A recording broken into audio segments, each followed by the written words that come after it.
خادم مطلق خدا کا شکر اور اس کی تعریف ہو کہ وہ بھلا ہے اور اپنی بھلائی ہی کی بدولت ہمیں زندگی اور زندگی کے ساتھ بے شمار نعمتیں، برکتیں اور بخشے دیتا ہے، اور اپنے یہوہ یری ہونے کا ثبوت دیتا ہے۔ اس بات کے لیے ہم یقیناً اپنے خدا کا شکر اور اس کی تعریف کرتے ہیں۔ عزیزو، جب آپ کتاب مقدس کا مطالعہ کرتے ہیں اور جب آپ اس کے ابواب کے لحاظ سے سب سے درمیانی باب کی بات کرتے ہیں تو وہ ہے زبور نمبر 118، اور جب آپ آیات کے حساب سے کتاب مقدس کی سب سے درمیانی آیت کی بات کرتے ہیں تو وہ آیت ہے زبور نمبر 118 کی 8ویں آیت، جس میں کچھ اس طرح لکھا ہے کہ خداوند پر توکل کرنا آدمی پر بھروسہ کرنے سے بہتر ہے۔ اور پھر جب ہم نئے عہد نامے کی جانب جاتے ہیں تو خداوند یسوع مسیح نے ایک کنعانی عورت جس کی بیٹی بیمار تھی اور وہ خداوند یسوع مسیح کے پیچھے تھی، جب خداوند نے اس کا ٹیسٹ لیا اور وہ اپنے اس امتحان میں کامیاب ہو گئی تو خداوند نے اس سے کہا کہ اے عورت، تیرا ایمان بہت بڑا ہے۔ اس کی بیٹی نے شفا پائی۔ پھر جب ہم اس بات کو بھی سیکھتے ہیں کہ جب کچھ لوگ جہاں پر خداوند یسوع مسیح موجود تھے اور وہ بھیڑ کے سبب اس کے پاس جانے سے قاصر تھے تو انہوں نے کیا کیا کہ اس گھر کے، اس مکان کے چھت کو کھولا اور اس مفلوج کو چارپائی پر خداوند یسوع مسیح کے آگے نیچے اتار دیا۔ خداوند نے ان سے مخاطب ہو کر یہ بات کہی کہ تمہارے ایمان کے سبب، یعنی کہ جو ان کا ایمان تھا جس کی بدولت وہ مریض کو وہاں پر حج کو لے کر وہاں پر آئے، خداوند نے ان کا ایمان دیکھ کر کہا اس مفلوج سے کہ اپنی چارپائی اٹھا اور اپنے گھر چلا جا۔ یہ آیات اور اس کے علاوہ بے شمار کتاب مقدس کی آیات ایک خاص بات ہمارے سامنے رکھ رہی ہیں، اور وہ خاص بات ایک خاص لفظ یعنی کہ لفظ ایمان ہے۔ آپ عہد عتیق کی بات کر لیں، آپ عہد جدید کی بات کر لیں، بار بار آپ کو ایمان ہی کے حوالے سے آیات، ایمان ہی کے حوالے سے گفتگو، ایمان ہی کے حوالے سے خدا کا پاک کلام اپنے لوگوں کو تربیت کرتا ہوا، اپنے لوگوں کو نصیحت کرتا ہوا اور اپنے لوگوں کو خدا پر توکل، خدا پر ایمان، خدا پر بھروسہ اور خدا پر یقین رکھنے کے بارے میں بتاتا ہوا نظر آتا ہے۔ اور آج ہم اسی لفظ ایمان کے حوالے سے سیکھنے کی کوشش کریں کہ دراصل ایمان کیا ہے، اس کی اقسام کتنی ہیں، اور پھر یہ کہ مسیحی ایمان کیا ہے، اور پھر ہم اس بات کو بھی جاننے کی کوشش کریں گے کتاب مقدس کی روشنی میں کہ مسیحی ایمان کیسے حاصل کیا جا سکتا ہے۔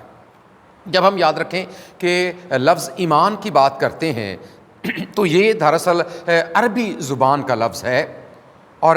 اس کا مطلب ہے عقیدہ، اس کا مطلب ہے مذہب، اور اس کا مطلب ہے دھرم، یعنی کہ جو آپ کا عقیدہ ہے، جو آپ کا مذہب ہے، جو آپ کا دھرم ہے، یا جن عقائد کے اوپر یا جن نکات کے اوپر آپ ایمان، یقین، بھروسہ اور توکل رکھتے ہیں، جو آپ کا دین، جو آپ کا مذہب، جو آپ کا عقیدہ، جو آپ کا دھرم آپ کو سکھاتا ہے، دراصل وہ آپ کا ایمان ہے۔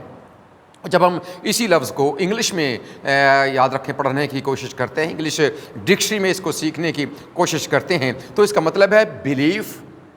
جس کا پھر اردو ترجمہ کیا جاتا ہے اعتبار، یقین، بھروسہ اور عقیدہ۔ اور پھر اس بات کو بھی سامنے رکھیں کہ ایمان ہی کی وجہ سے جب ایک انسان قول و قرار کرتا ہے تو وہ کچھ ذمہ داریوں کو لیتا ہے، اور یہ باتیں بھی آپ کے ایمان کا حصہ بن جاتی ہیں۔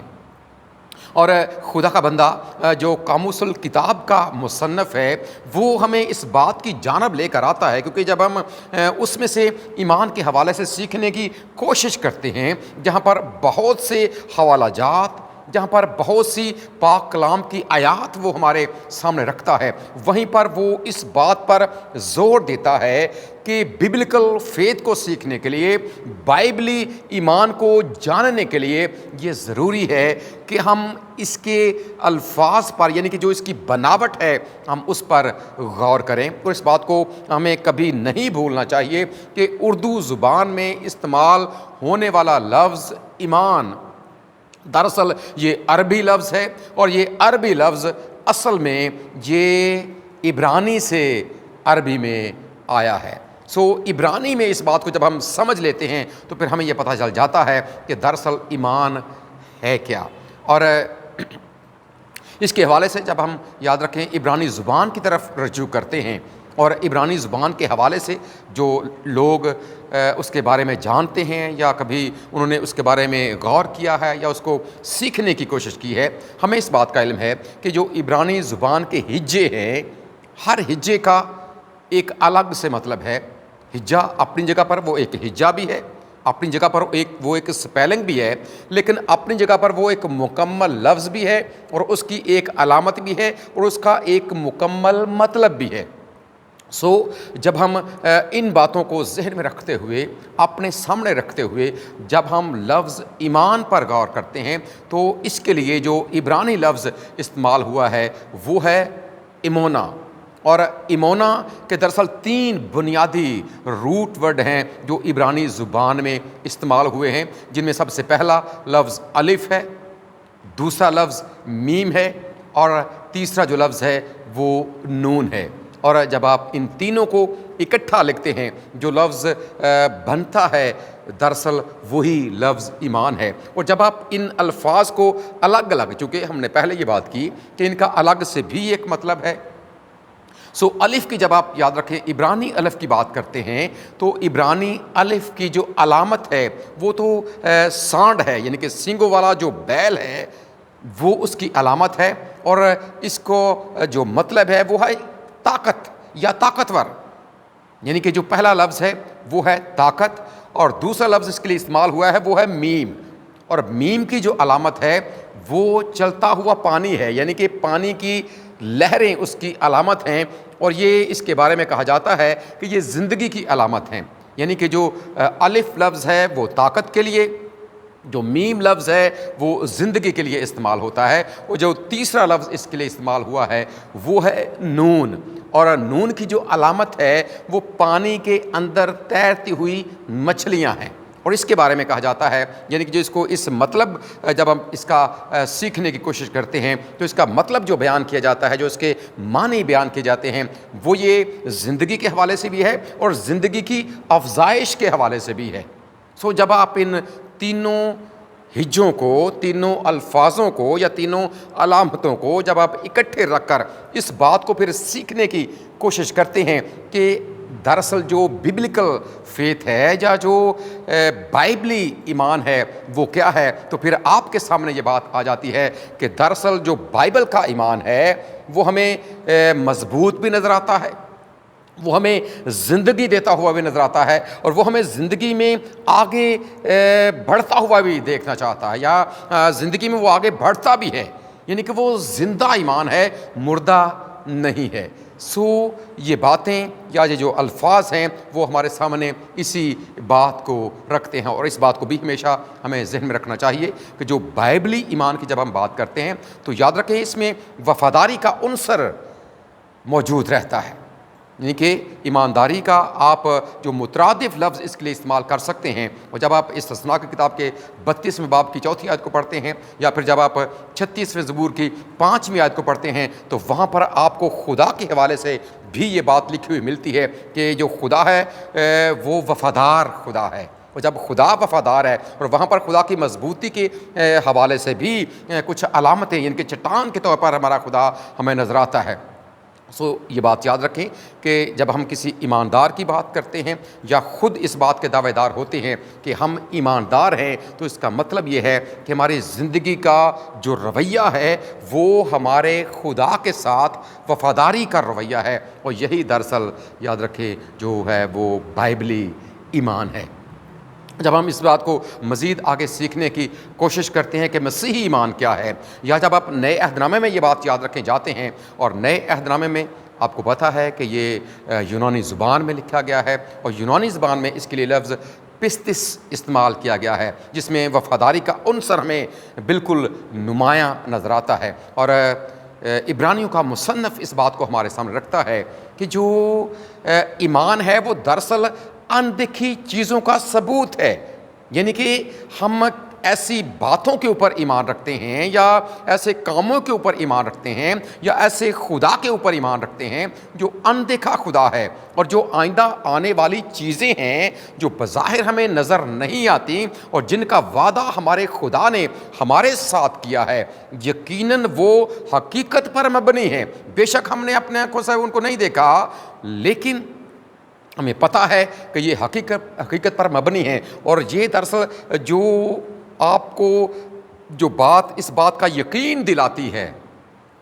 اس بات کو پر آپ کو پکا کر دیتی ہے، وہی آپ کا ایمان ہے۔ جو آپ کے اندر جو جذبہ ہے ان باتوں کو ماننے کے لیے کہ واقعی ایسا ہوگا، وہی دراصل آپ کا ایمان ہے۔ اور اس بات کو ہمیشہ ہمیں ذہن میں رکھنا چاہیے کہ جب ہم اقسام کی بات کرتے ہیں تو نئے عہد نامے میں اس کی اقسام کے حوالے سے مختلف آیات ہمیں بیان کرتے ہوئے نظر آتی ہیں کہ اس کے حوالے سے یہ بھی ہے کہ یہ وقتی ایمان بھی ہوتا ہے، یعنی کہ وقتی طور پر آپ ایمان لائے اور بعد میں یہ ختم ہو جاتا ہے۔ جس طرح خداوند یسوع مسیح کے حوالے سے معجزات کی جب ہم بات کرتے ہیں تو خداوند یسوع مسیح معجزات کرتے تھے، اور وہاں پر لکھا ہے کہ بہت سے لوگ ایمان لے کر آتے تھے، جو کھانا کھاتے تھے وہ بھی ایمان لے آتے تھے، لیکن بعد میں ان کا ایمان ختم ہو جاتا تھا، اور یہ وقتی ایمان ہے۔ اور یاد رکھیں وقتی ایمان خدا کو قابل قبول نہیں ہے۔ پھر اس کے ساتھ تاریخی ایمان ہے۔ تاریخ کے سے مراد یہ ہے کہ آپ یہ سمجھیں کہ بائبل مقدس میں جو واقعات لکھے گئے ہیں وہ محض تاریخ کا حصہ، تاریخ میں رونما ہوئے، بات ختم۔ یاد رکھیں جب آپ ان باتوں کو یا اس طور سے لیتے ہیں ببلیکل ایونٹس کو یا ان واقعات کو، تو پھر اس کا مطلب یہ ہے کہ آپ کا ایمان درست نہیں ہے۔ پھر ایک مردہ ایمان بھی ہے کہ آپ ایمان تو رکھتے ہیں لیکن آپ اپنے عمل سے اس کو ثابت ہی نہیں کر پاتے۔ جس طرح ہم نے عبرانی میں اس بات کو سیکھا کہ جو آپ کا ایمان ہے دراصل وہ زندہ ایمان ہے، اس کی افزائش ہوتی ہے اور وہ آگے بڑھتا ہے۔ اگر آپ کا ایمان مردہ ہے، آپ کہتے تو ہیں کہ میں ایمان رکھتا ہوں خدا قادر مطلق باپ پر، لیکن آپ اپنے اعمال سے یہ ثابت ہی نہیں کر پاتے کہ آپ ایماندار ہیں، تو پھر مطلب یہ ہے کہ آپ کا ایمان پھر کسی کام کا نہیں ہے۔ ایمان بغیر اعمال کے مردہ ہے، اس لیے خدا کے بندے مقدس یعقوب نے اس بات کو اپنے خط میں لکھ دیا ہے۔ اور یاد رکھیں جو چوتھا ایمان ہے وہ ہے نجات بخش ایمان، جو ایمان واقعی مسیحی ایمان ہے، اور وہ ایک ایسا ایمان ہے کہ آپ ایمان رکھتے ہیں اور ساتھ اپنے عمل سے اس کو ثابت بھی کرتے ہیں۔ اور خدا یسوع مسیح کی زبان مبارک کے ہی الفاظ ہیں کہ اگر تم مجھے خداوند خداوند تو کہتے ہو، اگر میرے کہنے پر عمل نہیں کرتے تو پھر مجھے کیوں خداوند کہتے؟ یعنی کہ اس کا مطلب یہ ہے کہ اس کو خداوند کہنا بھی، ہاں زبان سے کہنا بہت ضروری ہے، لیکن اس کے ساتھ اس کے کہے پر عمل کرنا یہ ثابت کرتا ہے کہ آپ واقعی پھر اس پر ایمان، یقین اور بھروسہ رکھتے ہیں۔ جس طور سے پھر اس نے سرزش بھی کی تھی لوگوں کی کہ یہ امت ہونٹوں سے تو بڑی تعظیم کرتی ہے لیکن ان کے دل مجھ سے دور ہیں۔ کہہ دینا کافی نہیں ہے، عمل سے ثابت کرنا۔ اور خدا کا بندہ رومیو کا مصنف پولس رسول اس بات کو لکھتا ہے کہ ایمان یہ ہے کہ آپ دل سے تسلیم کریں، زبان سے اس کا اقرار کریں، اقرار بھی کریں لیکن دل سے کریں، دل سے ایمان لے کر آئیں، اور وہی دراصل آپ کا نجات بخش ایمان ہے جو آپ کو اس بات کی جانب لے کر آتا ہے۔ اور پھر یہ اتنا مضبوط ہوتا ہے جب ہم رسولوں کی بات کرتے ہیں کس طرح انہوں نے اپنے ایمان کے لیے اپنی جانیں قربان کر دی۔ اب کلیسیا کی جب ہم بات کرتے ہیں اور موجودہ دور تک جب آپ ان ایمانداروں کی بات کرتے ہیں تو کتنے لوگوں کو اپنی جان تک کا نذرانہ پیش کرنا پڑا، لیکن انہوں نے اپنے ایمان کو ترک نہیں کیا، اس لیے کہ ان کا ایمان مضبوط تھا، اس لیے کہ ان کا ایمان زندہ ایمان تھا، اور وہ اپنے ایمان ہی کی خاطر اپنے خداوند پر، یعنی کہ اپنے خداوند کے کہے کو انہوں نے ٹالا نہیں ہے، اس کا انکار انہوں نے نہیں کیا، بلکہ وہ جان دینے تک وفادار رہ کر ہمیشہ کی زندگی کے وارث بن گئے ہیں۔ آج ہمیں بھی اس بات کو سوچنا ہے کہ ہمارا ایمان کس طرح کا ایمان ہے۔ کیا واقعی ہمارا مسیح ایمان ہے، یا کس قسم کا ایمان؟ کیا ہمارا ایمان واقعی نجات بخش ہے کہ نہیں ہے؟ اور اگر آپ کا ایمان نجات بخش نہیں ہے دیکھیں خدا یسوع مسیح نے ایک بار شاگردوں سے یہ بات کہی جب کشتی چل رہی ہے اور وہ گلیل کی جھیل کے درمیان میں ہیں، طوفان آ گیا ہے، خدا یسوع مسیح سو رہے ہیں اور شاگردوں نے جب اٹھایا ہے، خدا نے ان سے سوال کیا کہ تمہارا ایمان کہاں گیا؟ اس کا مطلب یہ ہے کہ یہ ایک ایسی چیز ہے جو کبھی آپ سے جدا نہیں ہونی چاہیے، ہر پل آپ کے پاس ہونی چاہیے۔ تمہارا ایمان کہاں گیا؟ فرض کریں یہ سوال آج آپ کا خدا آپ سے بھی پوچھ رہا ہے، اور ہم ہر روز اپنی عبادات میں اس بات کا اقرار کرتے ہیں کہ میں ایمان رکھتا ہوں۔ ایسا نہیں ہے کہ میں ایمان رکھتا تھا یا رکھوں گا، بلکہ رکھتا ہوں۔ یہ ہر پل آپ کے پاس ہونا چاہیے، اور پھر یہ کہ اسی ایمان ہی کی بدولت آپ زندگی میں آگے بڑھتے رہیں، اس کی افزائش آپ کے اندر ہوتی رہے۔ اور پھر یہ اہم بات ہے، ہم یہ پوچھ سکتے ہیں کہ ایسا ایمان کہاں سے ملتا ہے، اور اس کے حوالے سے خدا کا بندہ پولس رسول رومیو کے خط میں لکھتا ہے کہ پس ایمان سننے سے پیدا ہوتا ہے، اور سننا مسیح کے کلام سے۔ یہ سننے سے پیدا ہوتا ہے، کیونکہ یہ ایک جاندار ہے، پیدا ہوتا ہے۔ یہ بات یاد رکھیں، یہ مردہ نہیں ہے، جس طرح ہم نے عبرانی الفاظ کے حوالے سے بھی سیکھا کہ یہ زندگی اور زندگی کی علامت ہے، اور زندگی میں آگے بڑھتا ہے اور مضبوط بھی ہے۔ اور جو واقعی لوگ یسوع مسیح پر ایمان رکھتے ہیں، جو بائبل کے خدا پر ایمان رکھتے ہیں، پھر ان کا ایمان مضبوط ہوتا ہے، اور جب وہ زندگی میں آگے بڑھتے ہیں تو پھر ان کے ایمان کے ساتھ جو بھی چیز ٹکراتی ہے، وہ ٹکرانے والی چیز پاش پاش ہو جاتی ہے، لیکن ان کا ایمان اپنی جگہ پر مضبوط ہوتا ہے۔ اور خدا یسوع مسیح نے اس بات کو سمجھانے کے لیے اپنے شاگردوں کے سامنے اس بات کو رکھا